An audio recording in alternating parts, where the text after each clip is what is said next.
Everybody, आज के इस वीडियो में हम लोग बात करने वाले हैं pair of linear equation in two variable के एक कॉन्सेप्ट का, जिसको हम लोग सब्स्टिट्यूशन मेथड के नाम से जानते हैं। सबसे पहले जब भी हम लोग सब्स्टिट्यूशन मेथड करेंगे तो इसमें हमें दो इक्वेशन देगा और जो वो दो इक्वेशन होंगी वो किस पैटर्न में होंगी, हम सबसे पहले उनके बारे में बात करते हैं।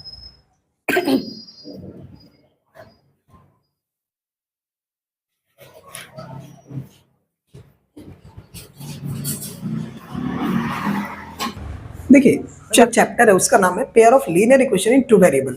तो उसके अकॉर्डिंग हमारे पास में ऐसी दो इक्वेशन मेंशन करेगा जो दो वेरिएबल कंटेन करेगी और दोनों वेरिएबल के ऊपर जो मैक्सिमम पावर होगी वो 1 की होगी। क्यों? क्योंकि टू वेरिएबल है और लीनियर है। लीनियर का मतलब क्या होता है? पावर 1 वाला।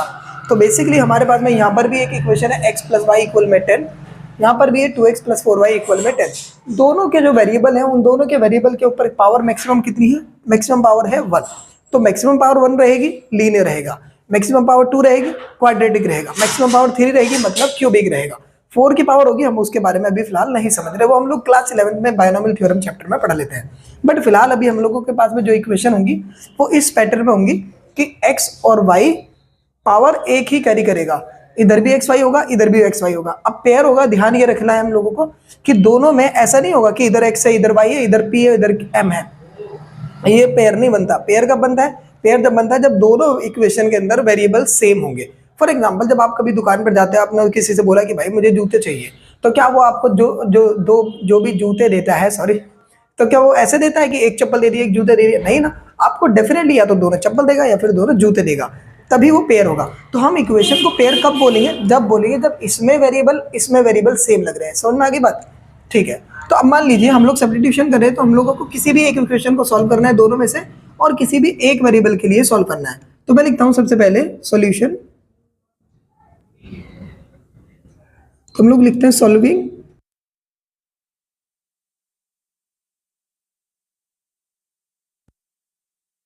Equation number 1 for obtaining the value of x। तो हम लोग ये स्टेटमेंट लिखे हमने सॉल्यूशन के बाद, solving equation number 1 for obtaining the value of x, कि हम लोग क्या है, इक्वेशन नंबर 1 को सॉल्व कर रहे हैं। किस लिए सॉल्व कर रहे हैं? ताकि हमको x की वैल्यू मिल जाए। ठीक है। तो हमारे पास में इक्वेशन नंबर 1 क्या है? वो है x + में y = 10। तो हम यहाँ से x की वैल्यू निकालेंगे क्योंकि मेंशन किया गया है सॉल्विंग इक्वेशन नंबर 1। नहीं, हम इसको क्या करेंगे, पुट कर देंगे अपोजिट इक्वेशन में। Put x = 10 - y in opposite equation.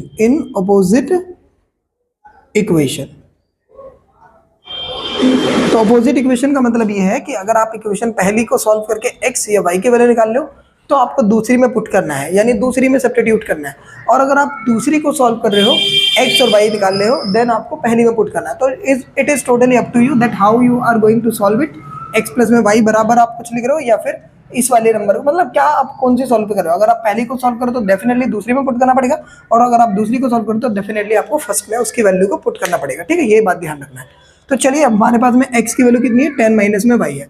तो हम इसको इक्वेशन नंबर 2 में पुट कर देते हैं। तो जो कि हमारे पास में इक्वेशन क्या है, 2x + में 4y = 10 है। मैं उसकी जगह क्या सब्स्टिट्यूट करूंगा, x = में 10 - 2y। तो 2 × में 10 - में y + 4y = में 10। अब हम लोग देख सकते हैं कि जब भी हमारे पास में ब्रैकेट के अंदर दो नंबर मिलेंगे तो हम लोग क्या करेंगे, बाहर वाले नंबर को अंदर मल्टीप्लाई कर देंगे, क्योंकि अंदर जो होता है वो बायनोमियल है, बाहर जो है वो मोनोमियल है। तो अंदर मल्टीप्लाई करेंगे तो 2 × 10 2 × y।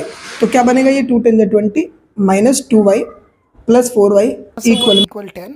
अब इसको सॉल्व करेंगे तो दोनों का बीच में आएगा प्लस, 2y = 10। दूसरी साइड ले जाएंगे -20, 2y इक्वल में आ गया यहाँ से। 1 मिनट। ठीक है, तो कोई बात नहीं, इसको देख लेते हैं जरा। यहाँ से हमारे पास में क्या बन के आया? ये बन के आया हमारे पास में प्लस माइनस माइनस बड़ी प्लस के प्लस, 4y में से 2y गया तो 2y बचा, यहाँ पर +20 था, इधर गया -20, तो यहाँ हुआ 2y, और यहाँ पर कितना आ रहा है, दोनों का गैप -10। और यहाँ से देखेंगे तो y बराबर में -10/2 आ रहा है। कैंसिल करेंगे तो y की वैल्यू कितनी आ रही है? -5 आएगी। तो जो भी हमारी y की वैल्यू आई है, हम इस वैल्यू को क्या करेंगे, इसके सॉल्यूशन में, जो हमने पहले इक्वेशन आया था उसके अंदर जो सॉल्यूशन करा था उसके अंदर इसको सब्स्टिट्यूट कर देंगे। तो यहाँ में x = 10 - में y, और यहाँ पर x लिखा हमने, 10 लिखा, माइनस y की वैल्यू कितनी आ रही है? -5। तो ये लिख दिया, और इससे क्या बना हमारे पास में 10, ये माइनस आपस में कंबाइन होके प्लस हो गए, तो क्या वैल्यू आई 10 + 5 यानी कितना आ रहा है, पूरा 15 आ रहा है। तो इससे हमारे को क्या मिल गई, एक्स की वैल्यू मिल गई।